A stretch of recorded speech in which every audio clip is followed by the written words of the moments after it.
नमस्कार। रुआ लोग आज तक देख रहल बानी। रुआ सभे के पसंदीदा भोजपुरी बुलेटिन एकदम चकाचक और तरोताज़ा अंदाज में हम लेके आयल बानी। राजनीति, क्रिकेट चाहे कौनो अपराध और फिल्मी दुनिया के खबर हो, एकदम बढ़िया बढ़िया खबर बिना कौने मिर्च मसाला लगाइले हम रुआ खातिर लेकर आयल बानी। ई खबर रुआ खाती है त इहे लगी खबर किसन लागल, ई सब बतावल जाए। तुरंत कमेंट करी, आ संकोच मत करी। आज जे 5 खबर के बारे रउआ के जानकारी दिहल जाए उनुकरा में पहला खबर बा लोकसभा चुनाव में आज भइल बड़का नेता के नामांकन के बारे में। दोसर का खबर रही इंदौर के। यहाँ कांग्रेस के प्रत्याशी अक्षय कांति आपन नामांकन वापस ले लें बाड़े। तीसर का खबर पवन सिंह के बारे में, काहे से कि पवन के सामने अब एगो और दिक्कत खड़ हो गईल बा। चौथा खबर रही कन्हैया कुमार के लेके, काहे कि कन्हैया कुमार के लेके खुद कांग्रेस के कार्यकर्ता सब हंगामा करत बाड़े। पांचवा खबर रही केजरीवाल के लेके, आजू केजरीवाल से आतिशी मुलाकात कइले बाड़े। चली पहलू का खबर के बारे में बात कइल जाए। लोकसभा चुनाव के 2 चरण के मतदान हो चुकल बा। तीसरा चरण के मतदान के तैयारी हो रहल बा।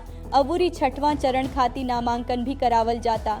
6वां चरण में बड़ नेता के नाम शामिल बा। 6वां चरण खातिर नामांकन सोमवार से शुरू हो गईल बा। लखनऊ लोकसभा सीट से रक्षा मंत्री आ भाजपा के उम्मीदवार राजनाथ सिंह 6वां चरण खातिर लखनऊ से आपन नामांकन दाखिल केले। एह दौरान उत्तर प्रदेश के मुख्यमंत्री योगी आदित्यनाथ भी राजनाथ सिंह साथे रहले। नामांकन दाखिल करे से पहले राजनाथ सिंह लखनऊ के हनुमान सेतु मंदिर पहुंच के वहां पूजा पाठ कइले। लखनऊ के सीट से समाजवादी पार्टी के रविदास मेहरोत्रा ताल ठोकत बाड़े। उहू दोसर और उत्तर प्रदेश के अमेठी सीट से केंद्रीय मंत्री स्मृति ईरानी आपन नामांकन दाखिल कइली। ए दौरान स्मृति ईरानी के संगे हजारों समर्थक आयल। नामांकन दाखिल करे से पहले स्मृति ईरानी भगवान के आशीर्वाद ले ले। वहीं बिहार के सारण सीट से पूर्व मुख्यमंत्री लालू के बेटी रोहिणी आचार्य आपन नामांकन दाखिल कइले। बिहार के सारण लोकसभा सीट से राजद के रोहिणी आचार्य के टिकट देले बाड़े। सारण कलेक्ट्रेट में रोहिणी आचार्य के साथ उनके पिता लालू यादव भी मौजूद रहे। तेजस्वी यादव, तेज प्रताप, राबड़ी देवी, मीसा भारती और मुकेश साहनी भी रोहिणी आचार्य के नामांकन के वक्त साथे रहले। पहुंच गई। 6वां चरण के तहत दिल्ली में 7 सीट समेत 57 सीट पर 25 मई के मतदान हुई। ए चरण में दिल्ली के अलावे हरियाणा के अलग अलग सीट पर मतदान हुई। चलिए अब दोसर का खबर के बारे में बात कइल जाए। गुजरात जैसे मध्य प्रदेश में भी कांग्रेस के एगो औरी झटका लागल बा। इंदौर लोकसभा सीट से पार्टी के उम्मीदवार अक्षय कांति बम आपन नामांकन वापस ले लिहले बाड़े। अक्षय कांति बम के कांग्रेस पहिला बेर उम्मीदवार बनवले रहे। अक्षय कांति बम पेशे से व्यापारी हुए। एही ना कांग्रेस छोड़ला के बाद अक्षय बम भाजपा में शामिल हो गईल बाड़े। भाजपा के वरिष्ठ नेता अबूरी मध्य प्रदेश सरकार में कैबिनेट मंत्री कैलाश विजयवर्गीय ई जानकारी देले बाड़े। कुल मिला के मध्य प्रदेश के इंदौर लोकसभा सीट पर भी अंतिम समय में खेलल गईल बा। कांग्रेस उम्मीदवार अक्षय कांति बम आखिरी दिने आपन नामांकन वापस ले लिहले बाड़न। अइसना में इंदौर में कांग्रेस के कवनो उम्मीदवार नहीं के रह गईल। कांग्रेस खातिर ई एगो बढ़न झटका बा। भाजपा इंदौर से शंकर लालवानी के आपन उम्मीदवार बना दिहले बिया। दरअसल विधानसभा चुनाव में इंदौर में कांग्रेस हार चुकल बिया। इंदौर में कांग्रेस कवनो सीट न जीत पवल सी। एकरा संगे संगे चुनाव लड़े खातिर केहू न रह गईल। एकरा बाद पार्टी अक्षय कांति बम पर दांव लगा देले रहे। नामांकन दाखिल कइला का बाद अक्षय कांति बम लगातार प्रचार करत रहले। आजू आखिरी बेर नामांकन वापस लेबे के मौका रहे। अक्षय कांति बम कलेक्ट्रेट में गइला का बाद आपन नामांकन वापस ले लिहले बाड़न। इंदौर लोकसभा सीट पर होखे वाला चुनाव खातिर 25 अप्रैल तक नामांकन दाखिल भइल। 29 अप्रैल के नामांकन वापसी के आखिरी दिन रहे। इंदौर में होखे वाला लोकसभा चुनाव खातिर 13 मई के वोटिंग आज 4 जून के मतगणना पूरा हो जाई।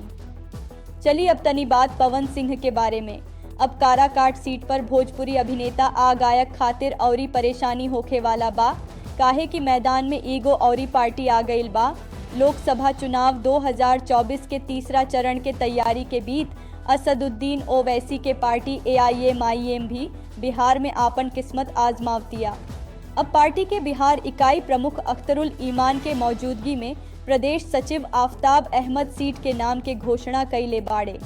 बतवले बाड़े की AIMIM बिहार के कुल 9 सीट पर चुनाव लड़े जा रहल बा।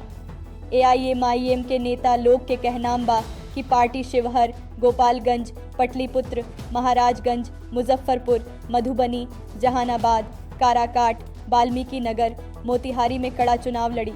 कुछ सीट पर उम्मीदवार चुनल गईल बा, जबकि कुछ सीट अब ही लंबित बा। अगला 4 चरण में होखे वाला चुनाव में AIMIM पार्टी अपना उम्मीदवार के ताकत से खड़ा करी। अब अगर काराकाट सीट के बात कईल जाए तो उमेश कुशवाहा NDA के ओर से अवूरी भोजपुरी अभिनेता पवन निर्दलीय मैदान में रहले, लेकिन अब यहाँ एगो अवूरी पार्टी के प्रवेश भइल बा, जवना के चलते बिना कहले वोट में कटौती हो जाई। अवूरी यहाँ के हर उम्मीदवार खातिर प्रतिस्पर्धा अवूरी कड़ा हो जाई। लोकसभा चुनाव के चहल पहल के बीच दिल्ली में कांग्रेस पार्टी के आंतरिक असहमति सामने आ गई बा। दिल्ली में जहां कांग्रेस पहले आम आदमी पार्टी के संगे गठबंधन से कुश्ती कैलस, अवूरी ओकरा बाद सीट के बंटवारा कैलस। सीट बंटवारा के बाद पार्टी के भीतर से उम्मीदवार के लेके बगावत के आवाज तेज हो गई बा। आम आदमी गठबंधन के तहत कांग्रेस के दिल्ली के 7 लोकसभा सीट में से सिर्फ 3 सीट के चुनाव लड़े खातिर दिहल गईल बा। यह विद्रोह उ दिने लूकल जब दिल्ली कांग्रेस अध्यक्ष अरविंदर सिंह लवली अपना पद से इस्तीफा दे दिहलन। लवली पार्टी के राष्ट्रीय अध्यक्ष मल्लिकार्जुन खड़गे के 4 पन्ना के चिट्ठी लिख के ई जानकारी देले बाड़े। लवली के ओर से आरोप लगावल गईल बा कि उदित राज अवूरी कन्हैया कुमार के उम्मीदवार बनावे के संबंध में हाईकमान के फैसला के बाद भी PCC के एकरा बारे में औपचारिक जानकारी न दिहल गईल। दरअसल कन्हैया कुमार के उम्मीदवार बनवला के बाद पार्टी के भीतर विरोध के चिंगारी जरे लागल। राज्य प्रभारी दीपक बबरिया यह चिंगारी के बुझावे के कोशिश कीलन। 19 अप्रैल के राज्य कांग्रेस कार्यालय में बैठक बोलवले जवना में पूर्वोत्तर दिल्ली के बहुते वरिष्ठ नेता भाग लेहले। बाकी रह मुलाकात में संदीप दीक्षित के पहले कन्हैया कुमार से बहस भील, बाद में दीपक बबरिया से। यदि सूत्र पर विश्वास कईल जाए तो ए बैठक में मौजूद अरविंदर सिंह लवली एकदम दुखी दिखाई देले। दूसरा मुलाकात दीपक बबरिया अपना आवास पर बोलवले। बाकिर एह मुलाकात में बबरिया के राजकुमार चौहान से बहस हो गई। दिल्ली के मुख्यमंत्री अरविंद केजरीवाल शराब घोटाला के मामला में तिहाड़ जेल में बंद बाड़े। यही बीच आम आदमी पार्टी के वरिष्ठ नेता अतिशी सोमवार के जेल में केजरीवाल से मुलाकात कैले। अतिशी कहलन कि केजरीवाल के दिल्ली के जनता के बहुते चिंता बाड़े। केजरीवाल से मुलाकात के बाद अतिशी कहली कि हम अभी मुख्यमंत्री केजरीवाल से मिले आयल बानी, हम पूछनी कि हालात का बा। अतिशी कहली कि केजरीवाल दिल्ली के महिला के एगो संदेश देले बाड़े कि वो दिल्ली के महिला के 1000 रुपया देवे के योजना बनावत बाड़े।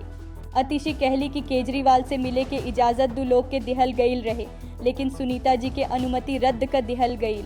रोज नया नया कानून बनावल जा रहल बा। आतिशी कहले कि सुनीता जी के अनुमति न दिहल जात रहे, लेकिन जब हमनी के वकील ई लड़ाई लड़ले तो सुनीता जी के केजरीवाल से मिले के इजाज़त दिहल गईल।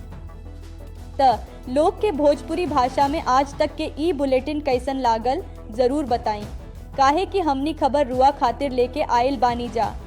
रुआ लोग के दिहल सुझाव हमनी खातिर बहुत जरूरी बा। एह गर्मी में आपन बढ़िया से देखभाल करी।